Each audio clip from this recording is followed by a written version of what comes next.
Hello दोस्तों, कैसे हैं आप लोग? ठीक ही होंगे। दोस्तों, आज हम पार्ट 2 पढ़ेंगे। एयर जो चैप्टर हमारा, इसका पार्ट 2। पार्ट 1 में मैंने एयर प्रेशर कंप्लीट करवा दिया था, ठीक है? अब पार्ट 2 में हम विंड से प्रारंभ करेंगे पढ़ना। तो एयर प्रेशर क्या होता है, रिकैप कर लीजिए बस, और कुछ नहीं। एयर प्रेशर, मान लीजिए ये माउंटेन है, ठीक है? और यहाँ पे ओशन है, सी है, समुद्र है।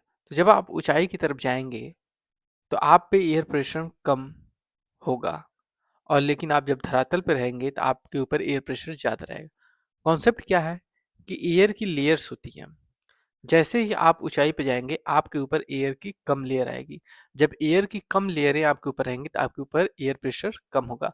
धरातल पे आएंगे तो आपके ऊपर लेयर एयर की जो लेयर्स हैं उनकी संख्या ज़्यादा होगी, इसलिए आपके ऊपर हाई प्रेशर होगा।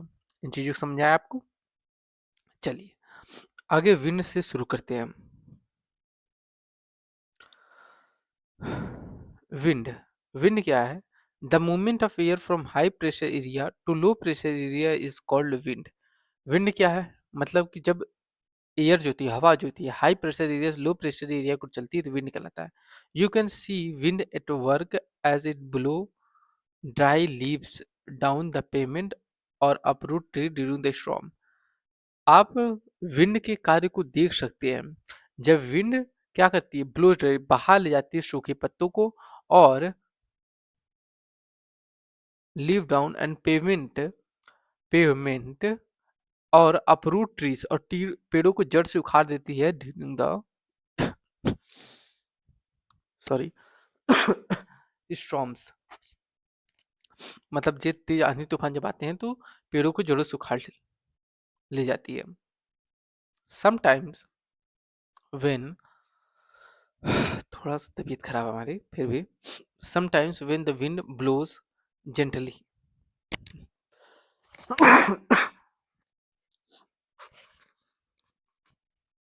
समटाइम्स विंड ब्लो जेंटली, कुछ समय जब हवाएं आराम से चलती हैं, ठीक है? You can even see it blowing away smoke और फाइन डस्ट। तब आप देखेंगे कि यह अपने साथ स्मोक, धुएं, धूल और डस्ट को उड़ाती हैं, ठीक है? Fine dust. At times wind can be strong, एक समय पर विंड स्ट्रॉन्ग हो सकती है। That it is difficult to walk against it, तो उस समय यह बहुत मुश्किल होगा इसके विरुद्ध चलना। You must have experienced it is not easy to hold an umbrella on a windy day. आपने एक्सपीरियंस कभी ना कभी किया होगा कि विंडी डे में अम्ब्रेला ढोना बहुत मुश्किल होता है। Think of some of other example when strong wind have created. कोई और अदर एग्जाम्पल है आपके पास जब स्ट्रॉन्ग विंड क्रिएट होती है तो क्या क्या प्रॉब्लम होती है? A wind is named after the direction from which it blows. Wind का जो नाम रखा गया है उधर से रखा जाता है जिधर से हवा बहती है। The wind blowing from the west is called westerly, जो हवा वेस्ट से बहती है उसे क्या कहते हैं? वेस्टर्ली कहते हैं। अब आइए पढ़ते हैं हम विंड के बारे में। देखिए, विंड जैसा कि आपने पढ़ा तो उसमें आपने ये पढ़ा कि विंड जो होती है ये हाई प्रेशर से लो प्रेशर की तरफ बहती है। हाई प्रेशर से मूवमेंट करती है किधर? लो प्रेशर की तरफ मूवमेंट करती है। तो क्या होता है कि हाई प्रेशर कैसे बनता है? मान लीजिए कोई यहाँ एरिया है, ठीक, और एक एरिया यहाँ पे है, दो एरिया है, ठीक है? अब दोनों एरिया पे यहाँ पे क्या है कि हीट ज़्यादा बढ़ गई है। क्या हो गया है? हीट यहाँ ज़्यादा है। अब हीट यहाँ ज़्यादा है तो क्या होगा कि यहाँ की जो एयर होगी वह गर्म होकर ऊपर उठेगी। ऊपर उठी। अब जब एयर यहाँ पे उठी तो यहाँ पे हो गया स्पेस। क्या हो गया? स्पेस, खाली जगह। तो फिर क्या यहाँ की जो एयर है यहाँ पर है, फिर ये एयर इधर इधर इस डायरेक्शन में जा सकती है, या फिर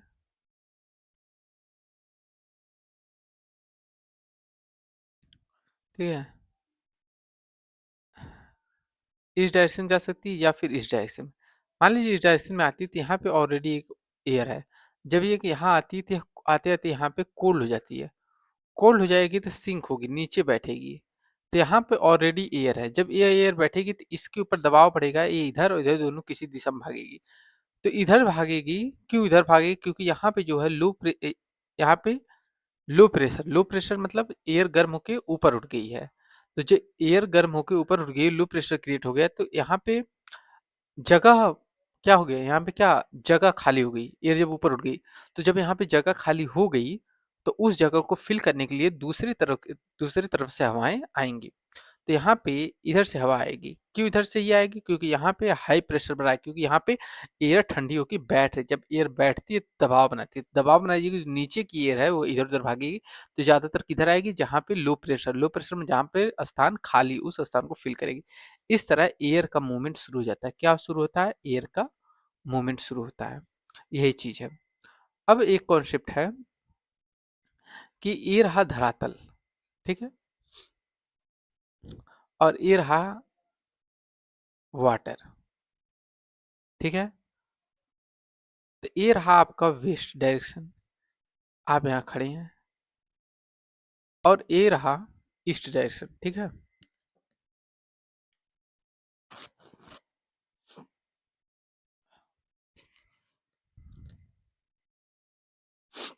ये रहा आपका ईस्ट डायरेक्शन। तो इधर आपके वेस्ट डायरेक्शन, इधर आपके ईस्ट डायरेक्शन है।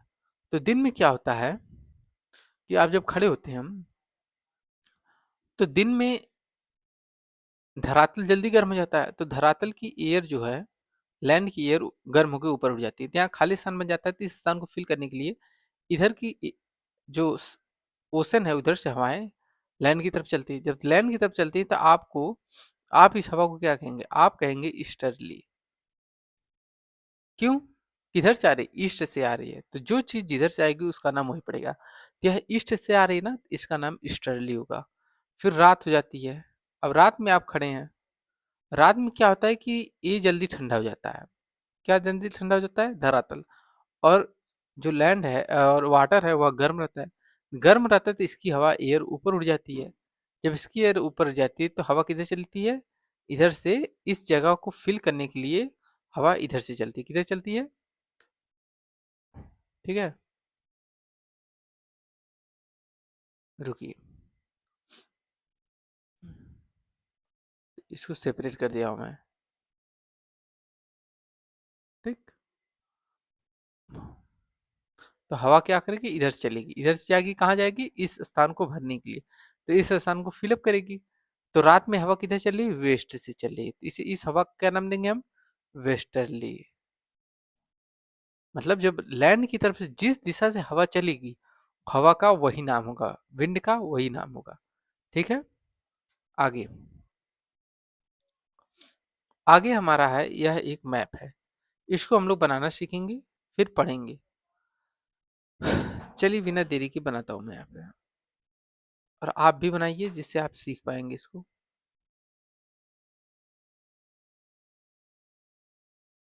ठीक है। हम्म, देखिए हम बनाएंगे एक, पहले सर्कल।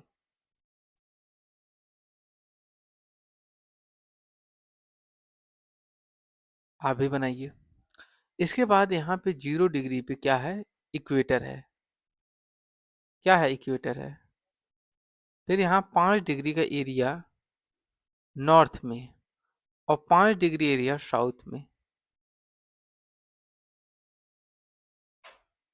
5 डिग्री, 5 5 डिग्री है।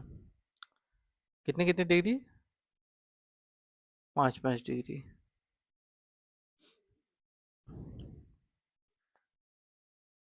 5 डिग्री, 0 डिग्री, 5 डिग्री का, इसे हम कहेंगे, ठीक है।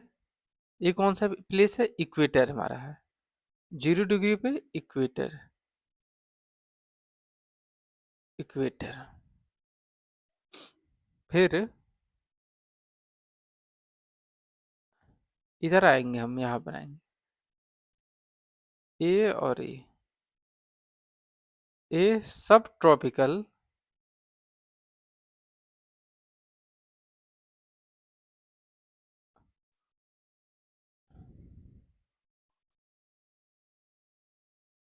इसका क्या नाम है? सब ट्रॉपिकल, सब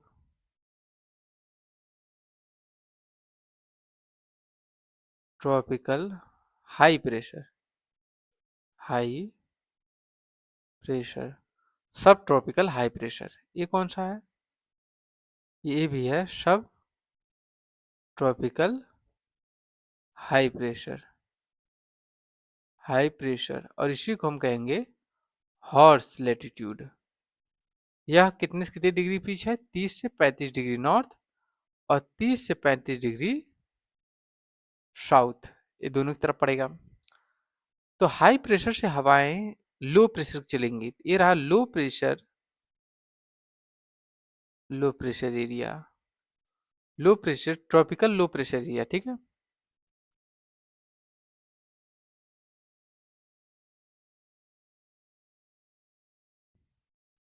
ट्रॉपिकल लो प्रेशर एरिया। ये कौन सा प्रेशर एरिया है? लो pressure area.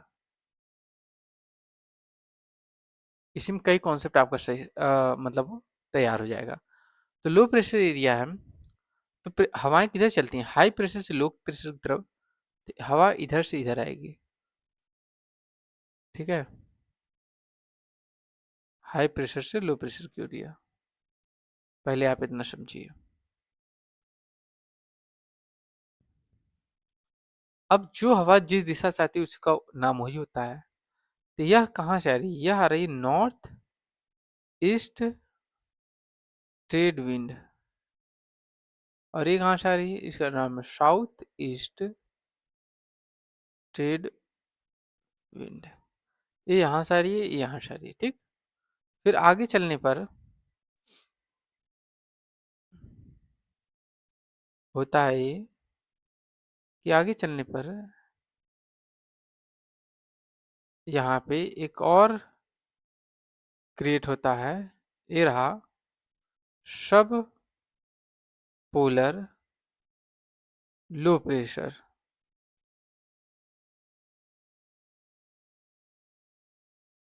Low pressure.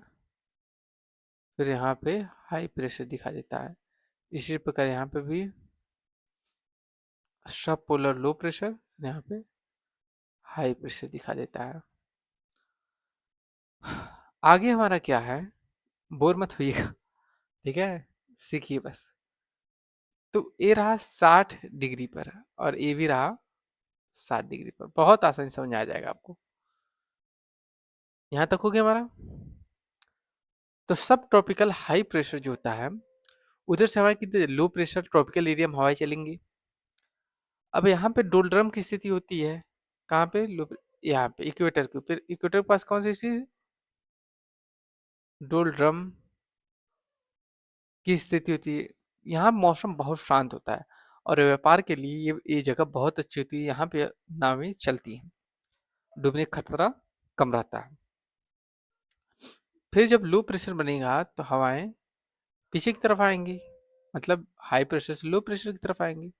High pressure से हवाएं जब लो प्रेशर की जाएंगी, इन हवाओं का क्या नाम होगा? बताइए। Westerlies, prevailing westerlies.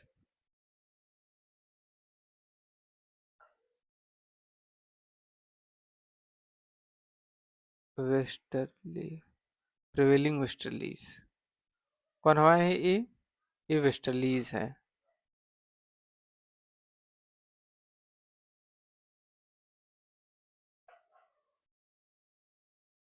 Prevailing westerlies. अब क्या होता है कि ये हमारा सब पोलर लो प्रेशर, लो प्रेशर एरिया है। ये भी हमारा सब पोलर लो प्रेशर, ठीक है। ये रहा polar 90 degree high pressure, high pressure. और ये रहा polar 90 degree north high pressure, high pressure, ठीक है। ये साउथ, ठीक। यहाँ तक हो गया हमारा। अब क्या होता है, बहुत ही बोर लग रहा होगा लेकिन कोई बात नहीं, सीख लीजिए। यहाँ से अब हवाएं जो हैं, हाई प्रेशर से हवा लो प्रेशर की तरफ चलेगी इस तरह। इसका नाम रखेंगे हम ईस्टर्लीज। कौन सी हवाएं? ईस्टर्ली, ईस्ट की तरफ से जो हवाएं आ रही हैं उसको हम रखेंगे ईस्टर्लीज। ये हवाएं है ईस्टर्ली, और ये रही, इसका नाम भी है इस,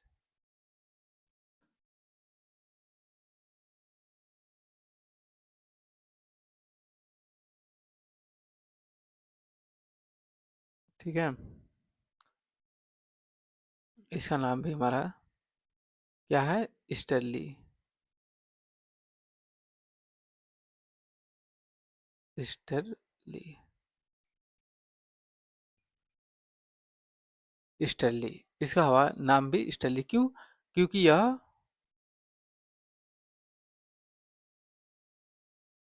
ईस्ट की तरफ, ईस्ट से आ रही है, साउथ की तरफ जा रही है, इसलिए इसका नाम ईस्टर्ली है। ठीक है, यहाँ तक हो गया हमारा ये 0 डिग्री। अब इसमें एक चीज और सीखनी है आपको। एक चीज ये सीखनी है इसमें, जो कि छूट रहा था, कि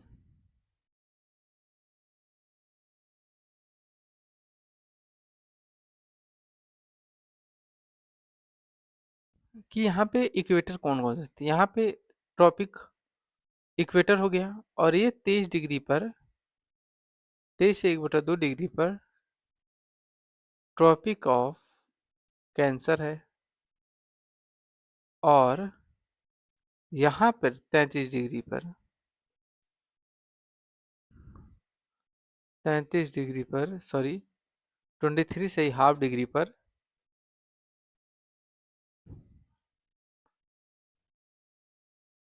जस्ट एक मिनट, 21.5 डिग्री मतलब 20.5 डिग्री पर, 23.5 डिग्री पर ये रहा नॉर्थ, ये रहा साउथ। यहाँ पे ट्रॉपिक ऑफ कैप्रिकॉर्न है, ट्रॉपिक ऑफ कैप्रिकॉर्न है। तो ये सभी हमारा हो गया। ठीक है, इसको 2-3 बार बनाएंगे तो आपको याद हो जाएगा कि हवाएं कैसे चलती हैं। तो हवाएं देखिए, लो प्रेशर तो हाई प्रेशर, हाई प्रेशर से हवा किधर जा रही है? लो प्रेशर की ओर जा रही है। कहाँ जा रही है? लो प्रेशर की तरफ। हाई प्रेशर से, हाई प्रेशर लो प्रेशर, हवा किधर? लो प्रेशर की तरफ जा रही है। समझाया? ये रही चीजें। देखिए हवा क्या होती है, हाई प्रेशर से लो प्रेशर की जाती है तो जा रही है ना। अब इसी तरह इधर से हवा आएगी हाई प्रेशर से लो प्रेशर की तरफ।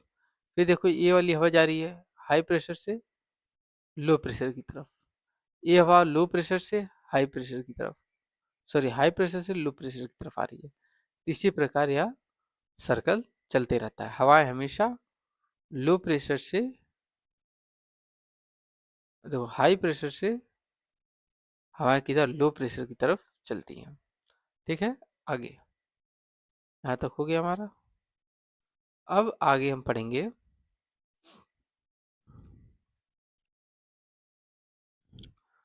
Problems for you. Winds can be broadly divided into 3 types. Wind को ब्रॉडली 3 भागों में डिवाइड किया जा चुका है। Permanent wind, permanent wind the trade winds westerlies, ठीक, और ईस्टर्लीज और द परमानेंट विंड, सभी परमानेंट विंड्स हैं। These blow constantly throughout the year in the particular direction. यह पूरे साल एक पार्टिकुलर डायरेक्शन में बहती हैं। सीजनल विंड, सीजनल विंड कौन सी है? These winds change their direction in different season. यह डिफरेंट अलग अलग सीजनों में अपना डायरेक्शन को बदल देती है। For example monsoon in India, India में जो मानसून है इसका एक एग्जाम्पल है सीजनल विंड्स का। Local wind, these blow only during a particular period of day, यह दिन के एक पार्टिकुलर पीरियड में ही बहती है।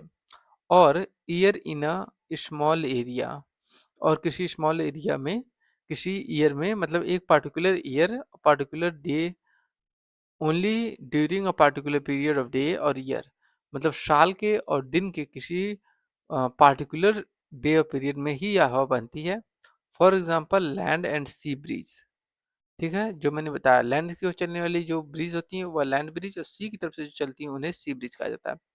Do you recall the hot and dry local wind of northern plains of India? It is called to. आगे हम, do you recall the hot and dry local wind of northern plains of India? क्या आप याद करना चाहते हैं हम? Cyclone फुरी फरी आया था उड़ीसा में, या बहुत ही डिवास्टेटिंग था, मतलब बहुत ही नुकसान पहुंचाया था। इसका उससे कोई मतलब नहीं है। डिप्रेशन मतलब पिट ट्रैक्स मतलब एरिया। मैं आपको बता दूं कि उड़ीसा में एक आया था तूफान, 1998 की बात है। कब की बात है? 1999 की। उड़ीसा की,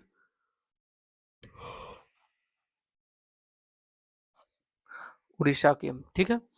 तो हुआ ये था कि ये जब तूफान आया था तो हवाएं बहुत स्पीड में थी, और लहरें 10-9 मीटर समुद्र के ऊपर आ गई थी। आसपास के गांव समाप्त हो गए, मतलब बह गए, डूब गए। 10 लाख लोग प्रभावित हुए, बहुत चीजें हुई थी। और उस समय बहुत उड़ीसा में हालात बहुत खराब थे। साइक्लिक रेनफॉल, ये हो गया हमारा। हाँ, बस चेक कर रहा हूँ कुछ छूटा नहीं। साइक्लिक रेनफॉल में देखिए, moisture when water evaporates from land and different water body. जब वाटर इवेपोरेट करता है ऊपर की तरफ होता है, और डिफरेंट लैंड बॉडीज के की तरह, ठीक है। तो क्या होता है ना कि, जस्ट एक मिनट। हाँ, तो वाटर और इट बिकम वाटर वेपर। यह क्या बन जाता है? वाटर वेपर बन जाता है। क्या बनता है? Water vapour. Moisture in the air at any time, moisture air में किसी समय होता है, इज नोन एज ह्यूमिडिटी। जब किसी भी समय एयर में जब मॉइस्चर हो तो उसे हम ह्यूमिडिटी कहते हैं। क्या कहते हैं? ह्यूमिडिटी। ह्यूमिडिटी, आर्द्रता। When the air is full of water vapour, जब एयर वाटर वेपर से भरी होती है, we call it a humid day, इसे हम ह्यूमिड डे कहते हैं। क्या होता है? ह्यूमिड डे के दिनों में आपका शरीर पसीना होता है, लेकिन पसीना सूखता नहीं। क्यों? क्योंकि क्या होता है कि एयर में खुद मॉइस्चर होते हैं।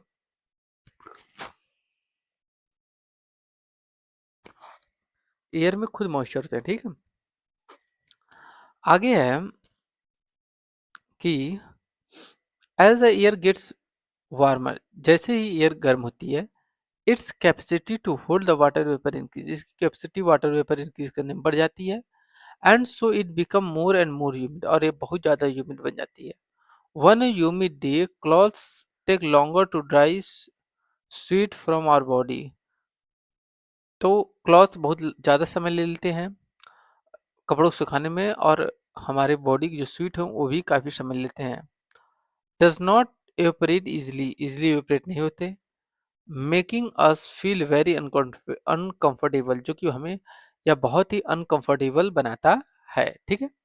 आगे, when the water vapour rises, जब वाटर वेपर राइज होते हैं, it start cooling the water, यह स्टार्ट हो जाता है वाटर को कूल करना, मतलब वाटर कूल होना स्टार्ट हो जाते हैं। कंडेंसेस कंडेंस्ड होने लगते हैं, causing formation of droplets of water, जो कि कारण बनते हैं ड्रॉपलेट्स ऑफ वाटर के फॉर्मेशन का, बनने का। Clouds are just masses of such water droplets. Clouds क्या होते हैं? वाटर ड्रॉपलेट्स के क्या होते हैं? मासेस होते हैं। When these droplets of water become too heavy to float in air,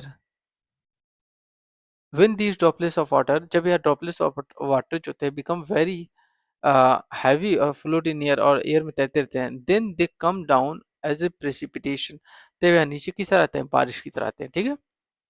jet planes flying in the sky leave a white trail behind them, जब जेट प्लेन्स हवा आसमान में उड़ता है, क्या? जेट प्लेन मतलब प्लेन, अगर हवाई जहाज आकाश में उड़ता है तो क्या होता है? The moisture from their engines condensed, उसके पास मॉइस्चर क्या होता है? कंडेंस्ड रहते हैं। We see trail of the condensed moisture, हम कंडेंस्ड मॉइस्चर के टेल मतलब पूंछ को देख पाते हैं, ठीक है। For sometimes when there is no air movement to disturb it, sometimes अधिकांश समय पर, when there is no air movement, जब यहाँ कोई एयर मूवमेंट नहीं होता, डिस्टर्ब टू इट, मतलब कह रहा है कि We see trails of the condensed moisture for sometimes when there is no air movement to disturb it. जब एरोप्लेन आकाश में उड़ती है मॉइस्चर के दिनों में, ह्यूमिड दिन में, तो क्या करती है, एक लाइन पीछे छोड़ देती है। तो वो लाइन बन जाती है, क्यों? क्योंकि वहाँ एयर प्रेजेंट नहीं होती, एयर मूवमेंट उसे डिस्टर्ब नहीं करता। Precipitation that comes down to the earth in liquid form is called rain. जब प्रेसिपिटेशन जब अर्थ पर आता है लिक्विड फॉर्म में, तो यह क्या कहलाता है? यह कहलाता है रेन, बारिश। Most of the ground water comes from rain water. Ground water किससे ज्यादातर आते हैं? रेन वाटर से आते हैं। Plants help preserve water. Plants मदद करता है वाटर को प्रिजर्व करने में। व्हेन ट्री और हिल साइड्स आर कट, जब ट्री और पेड़ों के साइड्स को काट दिया जाएगा, rain water flows down the bare mountain. Rain water है वह माउंटेन्स जो माउंटेन्स समाप्त हो गए हैं, जैसे खाली खाली हैं, वहां पे क्या करेगा? रेन वाटर फ्लो डाउन, बहकर वहां से नीचे आ जाएगा। Can cause flooding of low laying area. Low laying area में फ्लडिंग का कारण बनेगा। On the basis of mechanism, there are three types of rainfall. यहाँ तीन प्रकार की रेनफॉल हैं। पहला the conventional rainfall, the orographic rainfall and the cyclonic rainfall. तो साइक्लोनिक रेनफॉल में क्या होता है कि कोल्ड एयर नीचे बढ़ती है, हॉट एयर ऊपर उड़ जाती है। फिर रिलीफ ओरोग्राफिक रेनफॉल क्या होता है कि जब पहाड़ों पर ओरोग्राफिक रेनफॉल क्या होता है, मान लीजिए कि ये रहा है पहाड़। जब पहाड़ों पर एयर ऊपर उठती है तो एयर भारी होती है। जैसे जैसे ऊपर उठती है तापमान घटते जाता है और ड्रॉपलेट बन जाती हैं। फिर जब एयर नहीं चढ़ पाती तो यहीं पे कुछ ड्रॉपलेट बारिश कर देती है, फिर हल्की हो जाती है, फिर यह ऊपर उठती है और फिर माउंटेन को क्रॉस करती है। That is call orographic. ठीक है। अगला है कन्वेंशनल रेनफॉल। कन्वेंशनल रेनफॉल में क्या होता है कि मान लीजिए एक धरातल है और यहाँ पे कन्वेंशनल रेनफॉल, यहाँ पे वाटर बहुत ज़्यादा है, तो हीट पड़ने से वाटर वेपर उठता है और वाटर वेपर ऊपर की तरफ उठता है और फिर नीचे बारिश हो जाती है। तो ये कहलाता है क्या? Conventional rainfall. अगला है rainfall is very important for the survival of plants. Plants के सर्वाइवल की रेनफॉल बहुत ही जरूरी है। It brings fresh water to the earth surface. ये अर्थ सरफेस को फ्रेश वाटर देता है। ठीक है। It rainfall is less water scarcity. जब रेनफॉल कम होगा वाटर स्कार्सिटी हो जाएगी, कमी हो जाएगी और ड्रॉट अगर सूखा पड़ जाएगा। On the other hand it is more flood take place. और on the other hand if it is more, यदि यह ज़्यादा हुआ तो यहाँ पे बाढ़ भी आ सकती है। अगला है अदर फॉर्म ऑफ प्रेसिपिटेशन। क्या है? स्नो है, स्लीट है और हिल है। हेल स्टॉर्म का नाम सुने होंगे। ठीक है। आगे हमारा है कि व्हाट इज एटमॉस्फेयर। एटमॉस्फेयर क्या है? Which two gases make the bulk of atmosphere. बताइए, ये सब मैंने पढ़ा दिया है। Which gas creates greenhouse effect in atmosphere? Carbon dioxide. What is the weather. Weather क्या है? मौसम। What is air pressure. Air pressure क्या है? मैंने बताया। Name three type of rainfall. Conventional rainfall. फिर कौन सी रेनफॉल है बताइए? तीन प्रकार की रेनफॉल का नाम बताना है। ठीक है। एक आपकी होगी कन्वेंशनल रेनफॉल, दूसरी होगी सीजनल रेनफॉल, तीसरी होगी परमानेंट विंड। ठीक है। तो तीसरी ये होगी, सॉरी, तो रेनफॉल कितनी होगी? तीन। तीन को पहला कन्वेंशनल कन्वेंशनल रेनफॉल। ठीक है। फिर एक होगी सीजनल रेनफॉल। ठीक है। कन्वेंशनल गर्म होकर उपड़ती है। फिर सीजनल हो गया। फिर आपका एक रेनफॉल कौन हो गया? Orographic rainfall. कौन सा? Orographic rainfall, orographic rainfall. ठीक है। अब करेक्ट आंसर क्या है? Which of the following gases protects from harmful sun rays? ये सब मैंने पढ़ा दिया है, ठीक है। कौन सी है जो हार्मफुल सनरेज से बचाती है? ओजोन।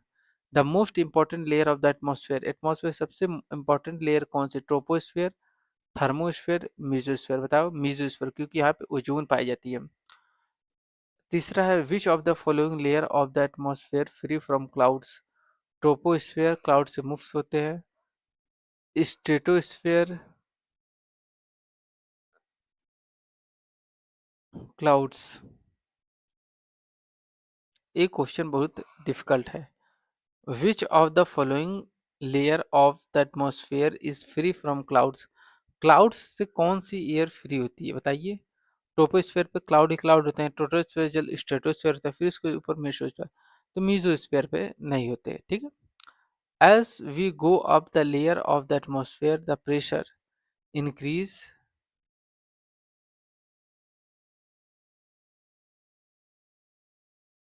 ठीक है।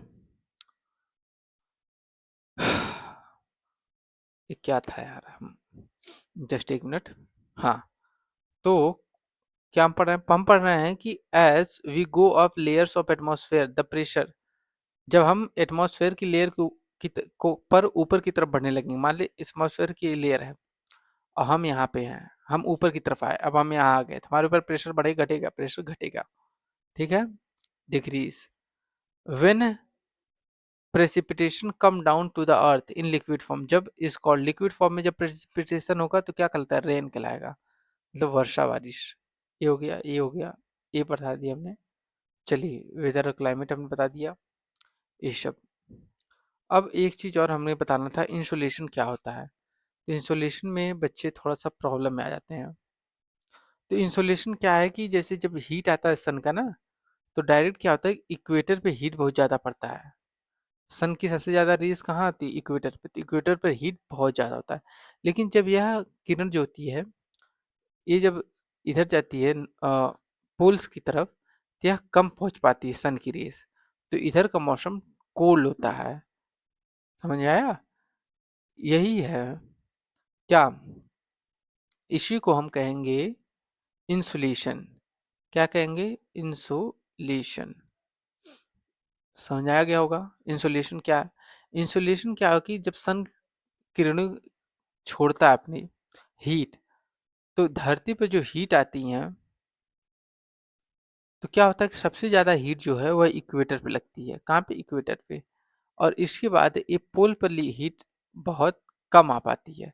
तो पोल पे कम आ पाती है हीट, तो यहाँ पे मौसम ठंडा होता है। तो इस प्रकार करते करते आज का हमारा लेक्चर खत्म हुआ, जिसमें थर्मोमीटर टेम्परेचर मापने के लिए, बैरोमीटर एटमॉस्फेरिक प्रेशर मापने के लिए, rain gauge measure the another rainfall, और विंड वेन्स साउंड मतलब shows the direction of wind, इन यंत्रों का उपयोग विंड से संबंधित चीज़ों के लिए किया जाता है। तो जैसा कि हमारा लेक्चर खत्म होता है पार्ट 2, तो मिलते हैं नेक्स्ट वीडियो में। Thanks for watching. कुछ रह तो नहीं गया ना आपको? मैंने सब पढ़ाया है। एटमॉस्फेयर क्या होता है, और फिर कौन कौन सी गैस, नाइट्रोजन और नाइट्रोजन ऑक्सीजन ज़्यादा ज़्यादा गैसें बल्क बनाते हैं। एटमॉस्फेयर क्या होता है? हमारे चारों तरफ जो वायुमंडल है, अ, वह घिरा हुआ है किससे? गैसों से। This is called atmosphere. आगे वेदर क्या है? What is day to day phenomena, hour to hour phenomena called weather, मौसम कहलाता है। ये सब चीज़ें हैं। चलिए, मिलते हैं नेक्स्ट वीडियो में। आज के लिए इतना ही। धन्यवाद। जय हिंद दोस्तों। जय हिंद।